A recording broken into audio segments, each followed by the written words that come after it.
My name is Ensley Myers, and I'm 29 years old. 3 weeks ago, at my own baby shower, my mother-in-law handed me an envelope and announced to 50 guests, a list of 47 reasons my son should divorce you. My husband laughed. The room laughed. I didn't. I opened the envelope. I found reason number 23, and I read it out loud. Her face drained of color. That night, every single member of my husband's family blocked her number.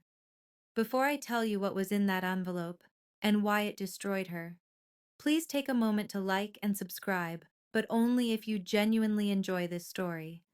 Also, drop a comment and tell me where you're watching from and what time it is there.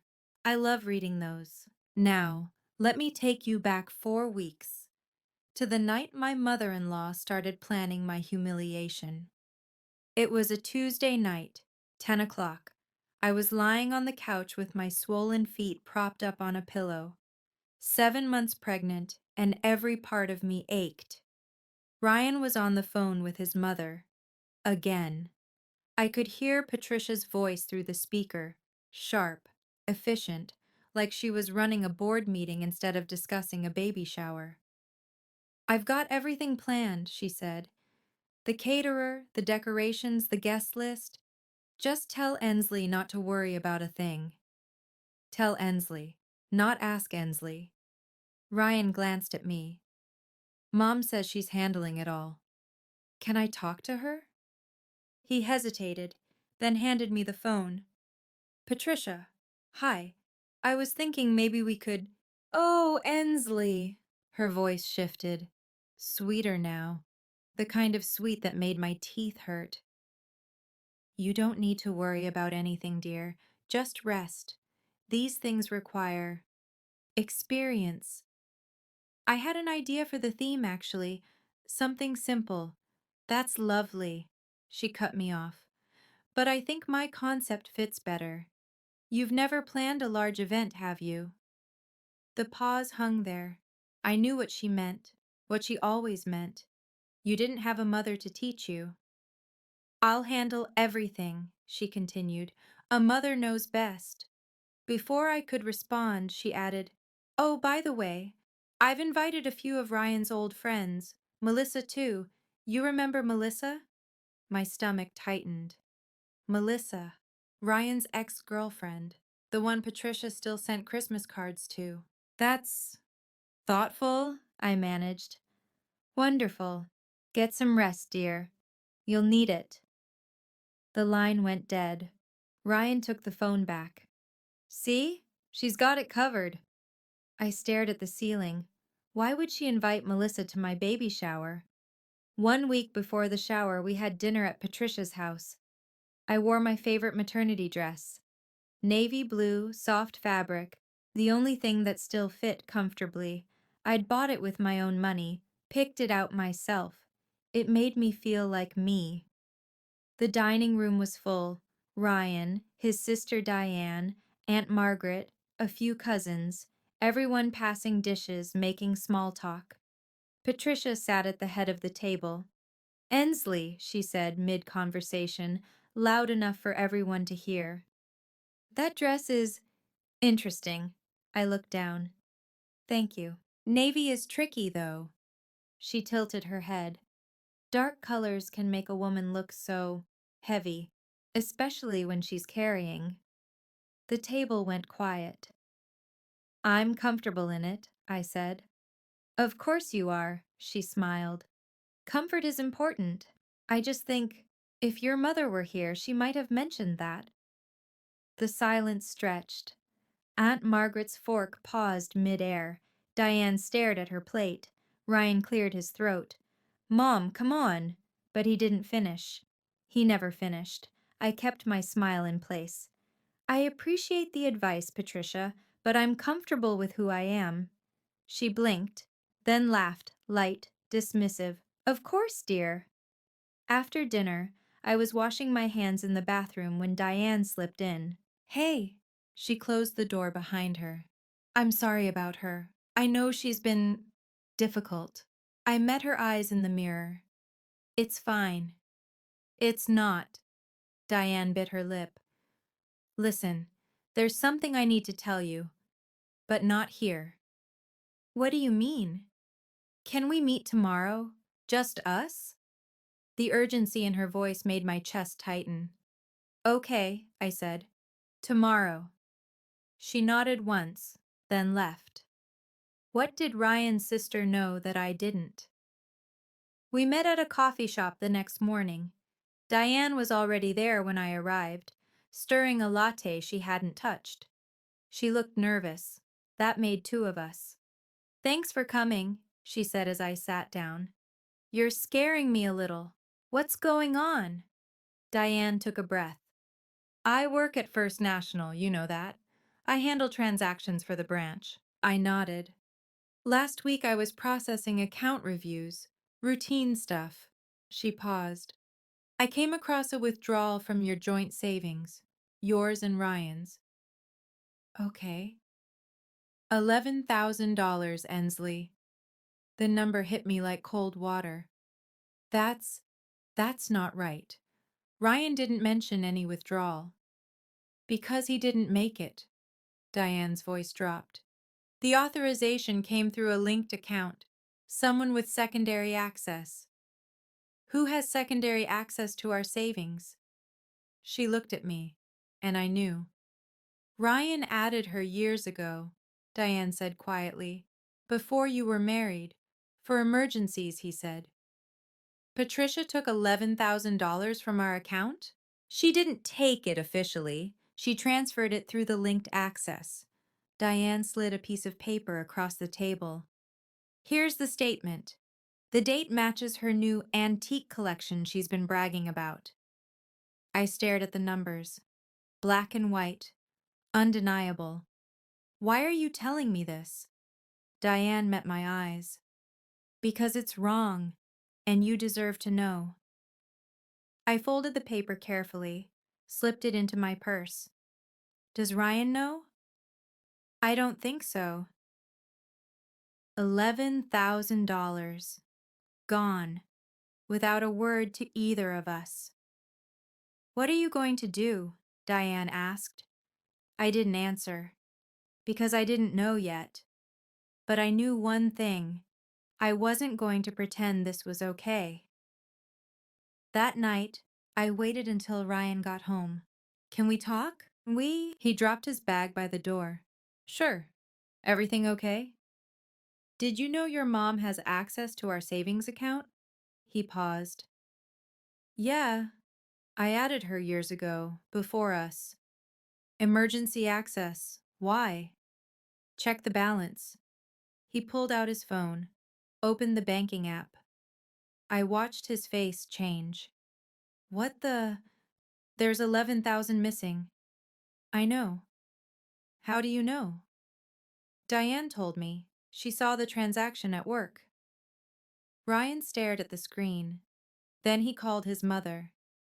I listened to his side of the conversation, the confusion, the questions, and then the shift. She says she borrowed it, he said, hanging up, for my birthday gift. She was going to pay it back. Borrowed. I let the word sit there, without asking. She said it slipped her mind to mention it. $11,000 slipped her mind? Ensley. He rubbed his face. She said she'll pay it back. Let's not make this a big deal. You know how she gets. There it was. The phrase I'd heard 100 times. You know how she gets. Translation. Don't upset her. Don't challenge her. Keep the peace. Ryan, she took money from our account without permission. That's not a misunderstanding. She's my mother. And I'm your wife. He sighed, looked at the floor. Please, he said quietly. Just don't bring this up at the baby shower. I don't want drama. I stood there, 7 months pregnant, holding proof his mother had stolen from us, and he was asking me to stay quiet. I guess we'll see, I said.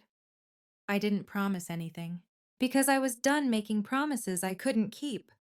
The day before the shower, Patricia called me directly, That almost never happened. Ensley, darling. Her voice was honey over steel. I wanted to confirm a few details. Of course. The photographer needs to know colors for the shots. I've coordinated everything in yellow and cream, so I'll need you to wear something that matches. I looked at the dusty rose dress hanging in my closet, the one I'd already chosen. I have a dress picked out. Dusty rose. Silence. Then, oh, is that a problem? Well, she laughed lightly. Yellow would photograph so much better. I've already briefed the team. Then tell them I'll be in dusty rose. Another pause. Longer this time. Of course, dear. The sweetness curdled. Whatever makes you comfortable. I'd heard that phrase before. From her. It never meant what it said. Patricia, is there something else? Actually, yes. Her tone shifted. Warmer now, almost conspiratorial. I have a little surprise planned for you at the party. Something I've been working on for quite some time. My grip tightened on the phone. What kind of surprise? Now, if I told you, it wouldn't be a surprise, would it? She laughed. Don't worry. I think everyone will love it. It's very personal. Personal. The word sat wrong in my stomach. I just want everything perfect, she continued. For the family. You understand, don't you? I understand perfectly. Wonderful. See you tomorrow, dear. Get plenty of rest. She hung up. I stood in my bedroom, one hand on my belly, the other still holding the phone. A surprise. Something personal. Something she'd been planning for quite some time. Every instinct I had was screaming. But I had no proof of anything. Not yet. The morning of the shower, Claire arrived early. She found me in the bedroom, half-dressed, staring at the bank statement on my dresser. You look like you're preparing for battle, she said. Maybe I am. Claire sat on the edge of the bed. We'd been friends since college. She was a nurse, practical and unshakable, the kind of person who stayed calm in emergencies. Tell me everything. So I did. The $11,000. Diane's warning. Ryan asking me to keep quiet. Patricia's surprise. Claire listened without interrupting. When I finished, she said, "And you're still going to this party?" "I have to. If I skip, I'm the bad guy. She wins either way." "So what's the plan?" I looked at the dusty rose dress, at the bank statement, at my reflection in the mirror. "No plan," I said. "I'm just going to show up, smile, and get through it." Claire raised an eyebrow. "That doesn't sound like you." "What do you mean?" "You're an analyst, Ensley. You don't walk into situations without data." I almost smiled. She knew me too well. I opened my purse and pulled out the folded bank statement, showed it to her. "I have the data. I just don't know if I'll use it." Claire looked at the paper, then at me. "Whatever happens today," she said, "I've got your back, and my phone is fully charged." "For what?" "Documentation." She shrugged. "You never know."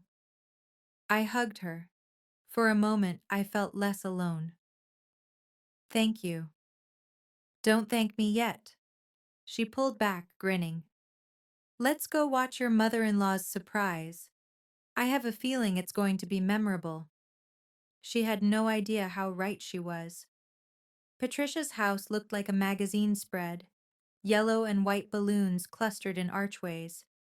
Streamers caught the afternoon light. A banner over the fireplace read, "Welcome Baby Myers," in gold cursive. 50 guests milled about with champagne and finger foods. Cousins, aunts, family friends. Some I knew, most I didn't. It was beautiful, and not a single detail had been run by me. Ryan squeezed my hand as we walked in. "See, Mom really outdid herself." I nodded, smiled, said nothing. The first person I noticed was Melissa. She stood near the gift table, blonde hair perfect, wearing a yellow dress that matched the decorations exactly. When she saw me, she smiled, slow and knowing. Had Patricia coordinated their outfits? Ensley, there you are! Patricia swept toward us, arms outstretched. She wore cream silk, pearls at her throat. Picture perfect hostess. She pulled me into a hug, close, tight. Our beautiful mama to be, she announced to the room. Everyone applauded, but as she held me, she whispered, "Glad you didn't wear yellow. Makes things easier." Before I could ask what she meant, she released me and turned to greet another guest. Makes things easier. I found Claire across the room. She raised her eyebrows in a silent question. I shook my head slightly. The next hour was a blur of small talk and forced smiles. Every few minutes I caught Patricia watching me, pleased, anticipatory. Then, at exactly 3 o'clock, she clinked a fork against her champagne glass. The room fell quiet. "Everyone, please gather around," Patricia announced, beaming. "Before we continue, I have a very special presentation for Ensley, something I've been working on for months." My heart began to pound. This was it, the surprise, and I had a terrible feeling I knew what was coming. Before Patricia could continue, the front door opened. Diane hurried in, cheeks flushed, slightly out of breath. She scanned the room until her eyes found mine. Something was wrong. I could see it in her face. "Sorry I'm late," she announced to no one in particular, already making her way toward me. Patricia frowned. "Diane, we're about to start the presentation. Just 1 minute, Mom." Diane reached me, took my elbow, and guided me toward the window, away from the crowd. "What's going on?" I whispered. "I heard Mom on the phone last night." Diane's voice was barely audible. "She was talking to Aunt Ruth about some list. I don't know what it is, but she sounded excited. In a bad way." My mouth went dry. "What kind of list?" "I don't know. But whatever she's planning, be careful." I glanced back at Patricia.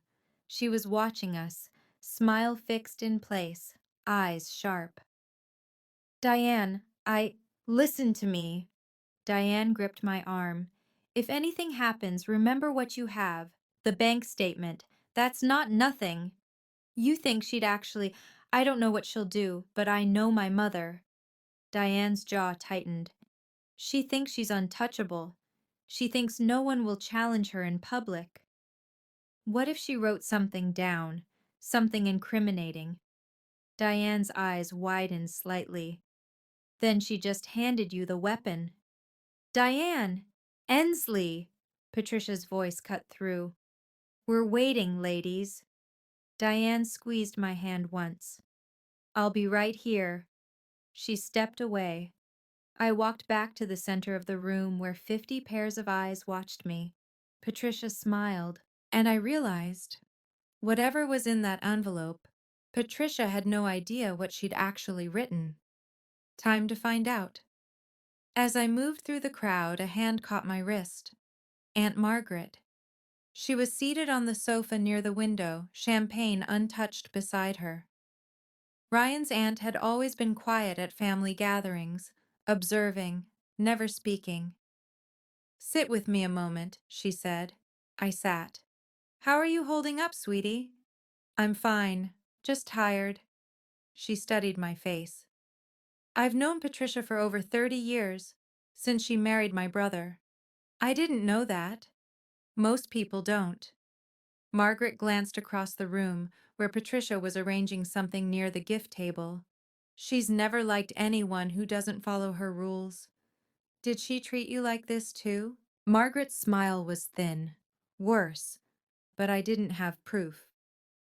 I felt the weight of the bank statement in my purse. "Do you?" she asked quietly. I didn't answer, just held her gaze. Margaret nodded slowly. "Good. Keep it close." "Why are you telling me this?" She was silent for a moment. When she spoke, Her voice was heavy with something old. Years ago, Patricia convinced my brother I was stealing from the family. I wasn't. Her eyes glistened. But I couldn't prove it, and Richard died believing her lies. I'm so sorry. Don't be sorry. Be smart. She squeezed my hand. If she tries anything today, don't let her win with silence. Silence is how she's won for 30 years. Everyone, gather around. Patricia's voice rang. Margaret released my hand. Go. And remember what I said. I stood, walked toward the center of the room. 50 guests formed a semicircle. Ryan stood near his mother, smiling, oblivious, and Patricia held a white envelope. The room fell silent. This was it. Okay, I need to pause here for a second. If you're as invested in this story as I was living through it, drop a comment and tell me. What would you do if your mother-in-law handed you an envelope like this? Would you open it in front of everyone? Would you walk away? I'm genuinely curious. And if you're enjoying this, please hit that like button. It really helps. Now, back to the party. Patricia stood in the center of the room, white envelope in hand. The afternoon light caught the pearls at her throat. She looked every inch the gracious hostess, warm, welcoming, benevolent. Ensley, sweetheart. She extended her hand. Come here. I walked toward her. Each step felt like wading through water. 50 guests watched, smiling, expectant. They thought this was part of the celebration. I've put so much thought into this moment, Patricia said, loud enough for everyone to hear. As a mother, I only want the very best for my son. Murmurs of agreement, nods. Someone said, How sweet. Patricia held out the envelope. This is a list, she announced, of 47 reasons my son should divorce you. For 1 second, the room was completely silent. Then Ryan laughed. It started small, a surprised chuckle. Then it spread. Aunt Ruth laughed. Cousin David laughed. A woman I didn't recognize laughed so hard she dabbed her eyes. They thought it was a joke, a gag gift, mother-in-law humor. Patricia laughed too, her eyes crinkling at the corners. But I noticed. Her gaze never left my face. This wasn't a joke. She wanted to see me break. Ryan nudged me. Come on, babe. Open it. I took the envelope. It was heavier than I expected. Go ahead, Patricia said sweetly. Read it. It's all in good fun. Her smile sharpened. Unless you're afraid of what you'll find. Another ripple of laughter from the crowd.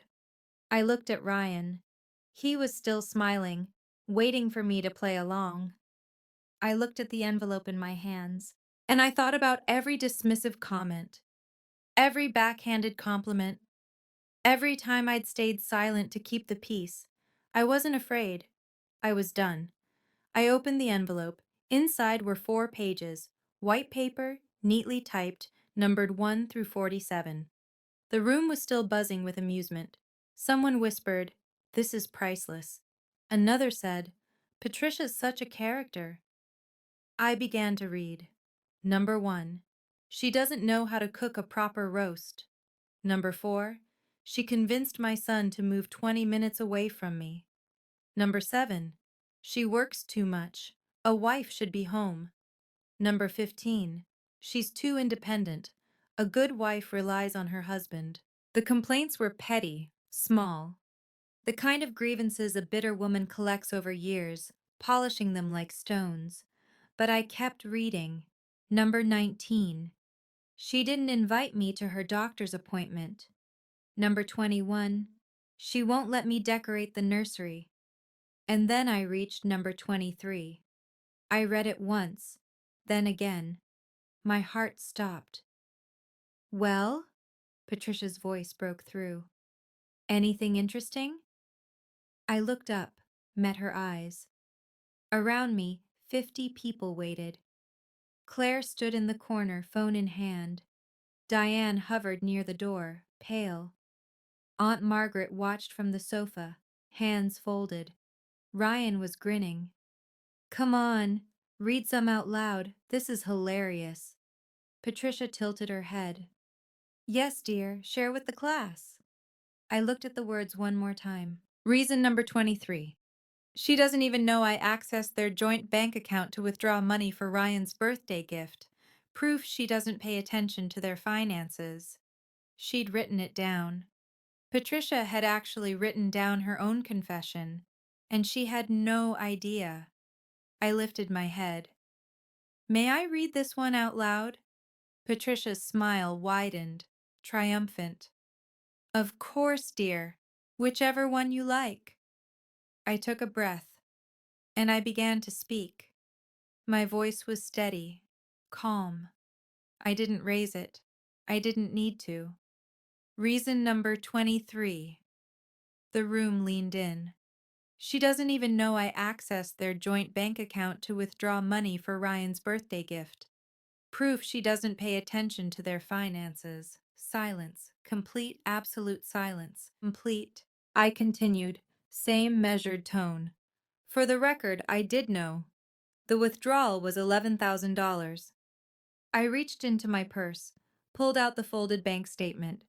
I have the documentation right here. Patricia's face went white, not pale, white, like someone had pulled a plug and drained every drop of color from her skin. That's, she stammered.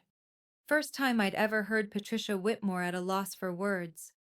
Ryan stepped forward. Wait, Mom, you took money from our account? I was going to pay it back. Patricia's voice pitched high. It was for your birthday.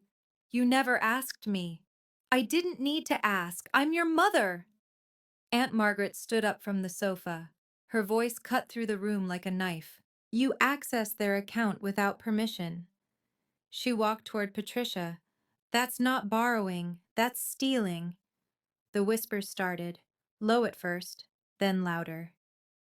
$11,000? Without telling them? She wrote it down? I stood perfectly still. I hadn't accused anyone, hadn't raised my voice, hadn't made a scene. I'd simply read her own words back to her. Patricia spun around, searching for allies. But everywhere she looked, she found only stares. Shock. Disgust. Diane stepped forward. It's true. I work at the bank. I saw the transaction myself. Diane, Patricia's voice cracked. You're siding with her? I'm siding with the truth, Mom. The room erupted. Everything happened at once. Voices overlapped, questions fired from every direction. How long has this been going on? Did Ryan know? Is this why she's been so hostile? Patricia stood frozen in the middle of the chaos, mouth opening and closing like a fish pulled from water. Aunt Margaret wasn't finished. This isn't the first time, is it, Patricia? The room went quiet again. Margaret walked closer. 30 years of silence burned in her eyes. You told my brother I was stealing from the family. Her voice shook. I never stole a thing, but Richard believed you. He died believing your lies. Gasps scattered through the crowd. A cousin spoke up. David, Patricia's own nephew. Wait, is that why Dad stopped talking to Aunt Margaret? She made it up. Margaret's tears spilled over now. All of it. And I spent decades being treated like a criminal. Patricia's composure crumbled. That was different. Different how? Margaret cut her off. You lied about me. Now you've stolen from your own son. And then you wrote it down. Movement near the gift table. Melissa stepped forward. Mrs. Whitmore. Her voice was quiet but carried. You told me you invited me because Ensley wanted old friends here. That wasn't true, was it?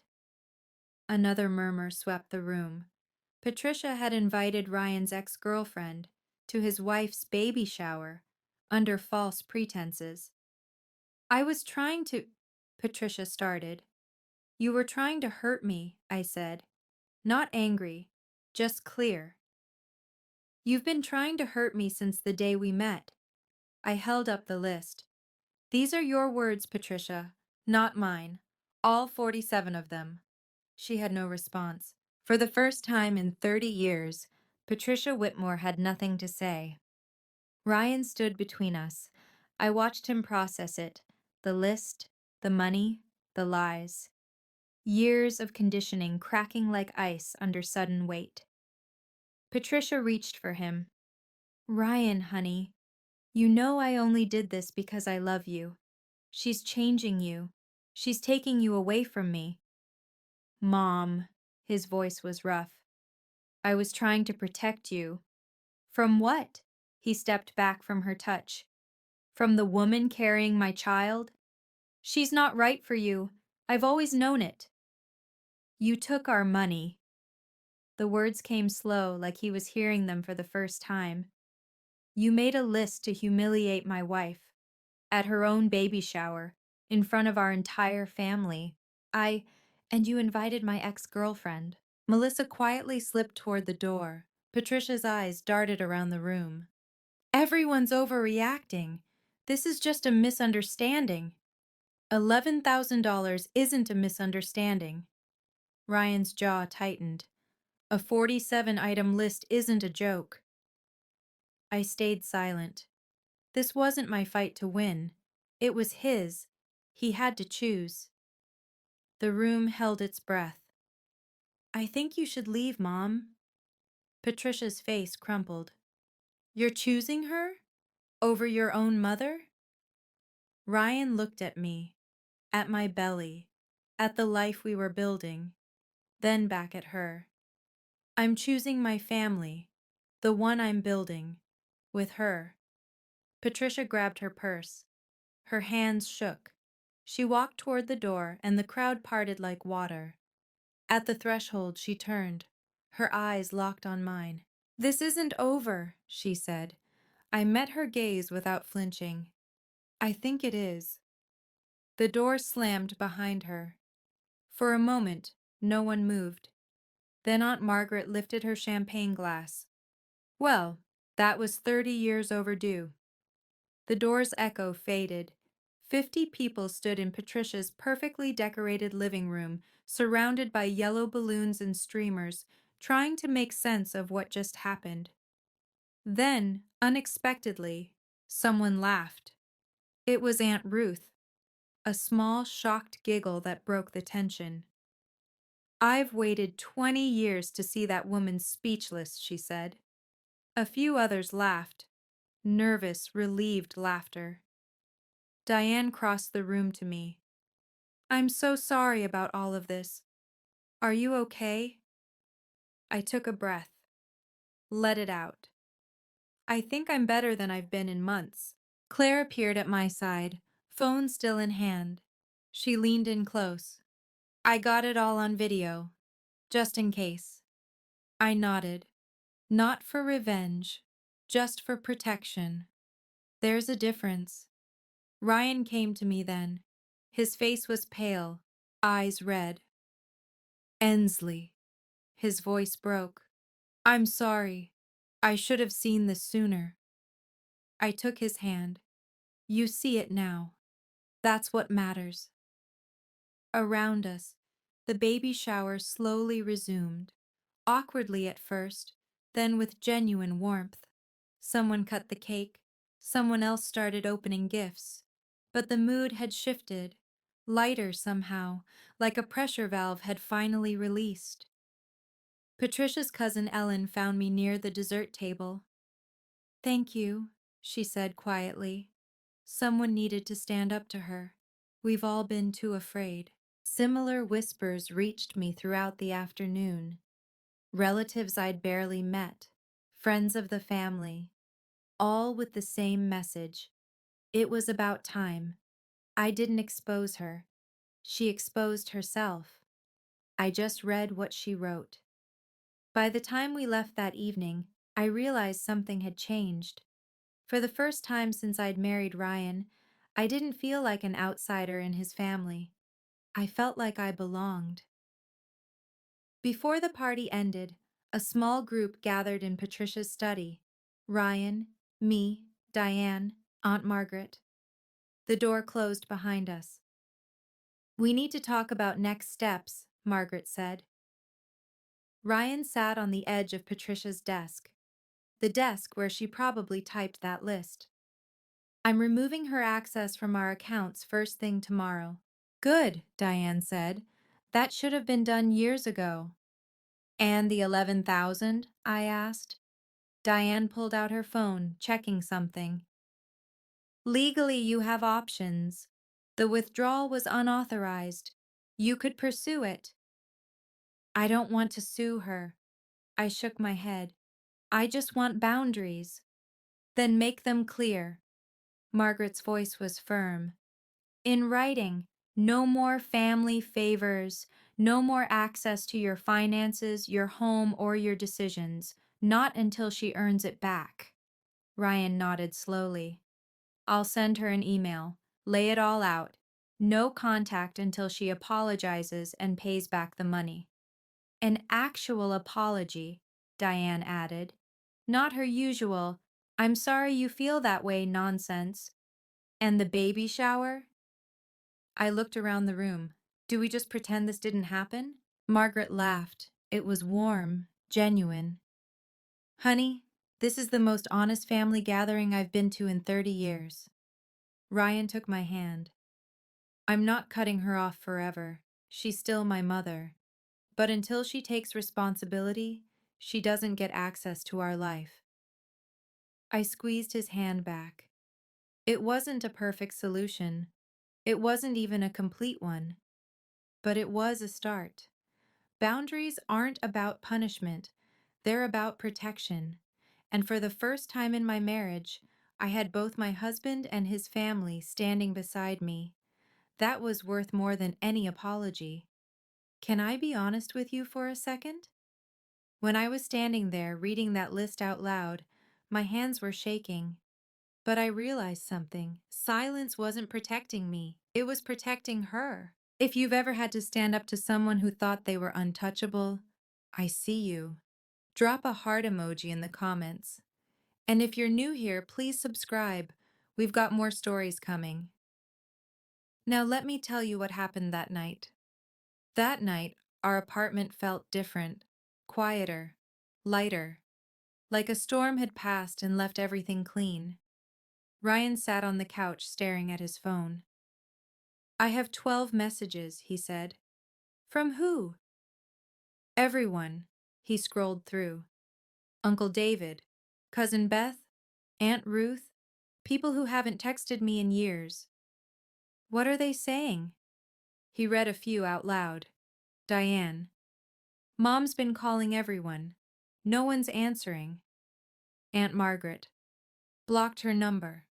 30 years too late, but better late than never. Cousin Beth, I always knew something was off with her. Thank you for finally proving it. Uncle David, proud of you, son. That took guts. Ryan set the phone down. His eyes were distant. "How do you feel?" I asked. He thought for a long moment. "Guilty," he said. "Relieved, sad, all at once." "That's okay." I sat beside him. "You're allowed to feel all of it." I spent 31 years thinking her behavior was normal. He turned to look at me. "It took you standing up to show me it wasn't."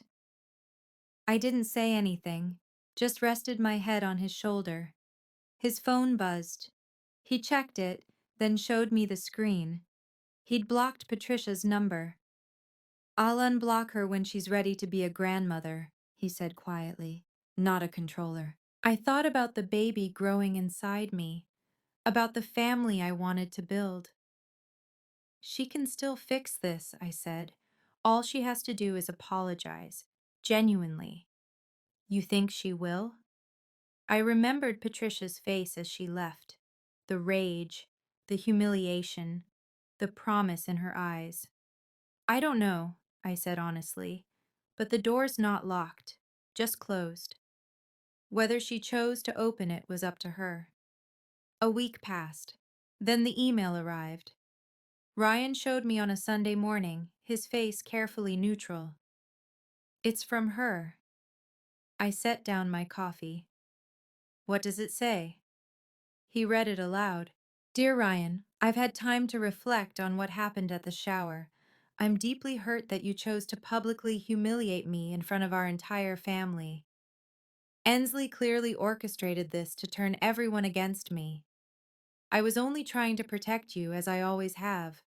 The money was a loan, nothing more. I expected my own son to understand that. I hope you'll reconsider your position and see that I've only ever wanted what's best for you. Love, Mom. He put the phone down. I waited. She's not apologizing, he said finally. She's explaining why she was right. I know. She's blaming you. I noticed. He rubbed his face. What do I do? I thought about it. About Patricia. About second chances. About boundaries that mean nothing if they bend at the first test. That's your call, I said. But if you respond, be clear. He picked up his phone, started typing, deleted it, started again. When he finished, he showed me. Mom, until you genuinely apologize to Ensley and pay back the money, I won't respond. I love you, but I love my family more. You didn't have to mention my name. Yes, I did. He looked at me. You're the reason I finally see clearly. He hit send. We didn't expect a response, and we didn't get one. But 1 week later, Diane called. $11,000, she said. Just appeared back in your account this morning. No note, no message. The money was returned. The apology wasn't. Some things take longer than others. 2 weeks after the money appeared, Diane called again. Her voice sounded different this time, heavier. I need to tell you something about Mom. I braced myself. What happened? She's not doing well. Diane paused. She's alone. No one's talking to her. Margaret blocked her. Ruth blocked her. Even her bridge club dropped her. I didn't tell anyone to block her. I know. They made their own choice. Diane sighed. But she's spiraling. She called me crying last night, said everyone abandoned her. I listened to the silence on the line. How do you feel about that? I asked. Honestly, conflicted. Diane's voice cracked. She's my mother. She's awful. Both things are true. I understood that, more than she knew. She can fix this, Diane. All she has to do is apologize, genuinely. I told her that. She keeps saying she did nothing wrong. Then she's not ready yet. I know. A long pause. I just wanted you to know what's happening with her. In case, I don't know, in case it matters. I looked out the window, thought about the woman who'd spent years making me feel small, who'd stolen from us, who'd tried to destroy my marriage in front of 50 people. I didn't feel happy that she was suffering, but I didn't feel guilty either. Thank you for telling me, I said. And Diane, you're not responsible for her choices. Neither are you. I know. When we hung up, Ryan was watching me. How is she? Lonely, defensive, still not sorry. He nodded slowly. Maybe she never will be. Maybe. I placed my hand on my belly. But until she is, she doesn't get to be part of this. Our baby kicked, right on cue. Some boundaries protect more than one person. 3 months later, I gave birth to our daughter. We named her Lily. The delivery room was small but bright. Ryan held my hand through 18 hours of labor. Claire was there, off duty but refusing to leave. Diane arrived with flowers.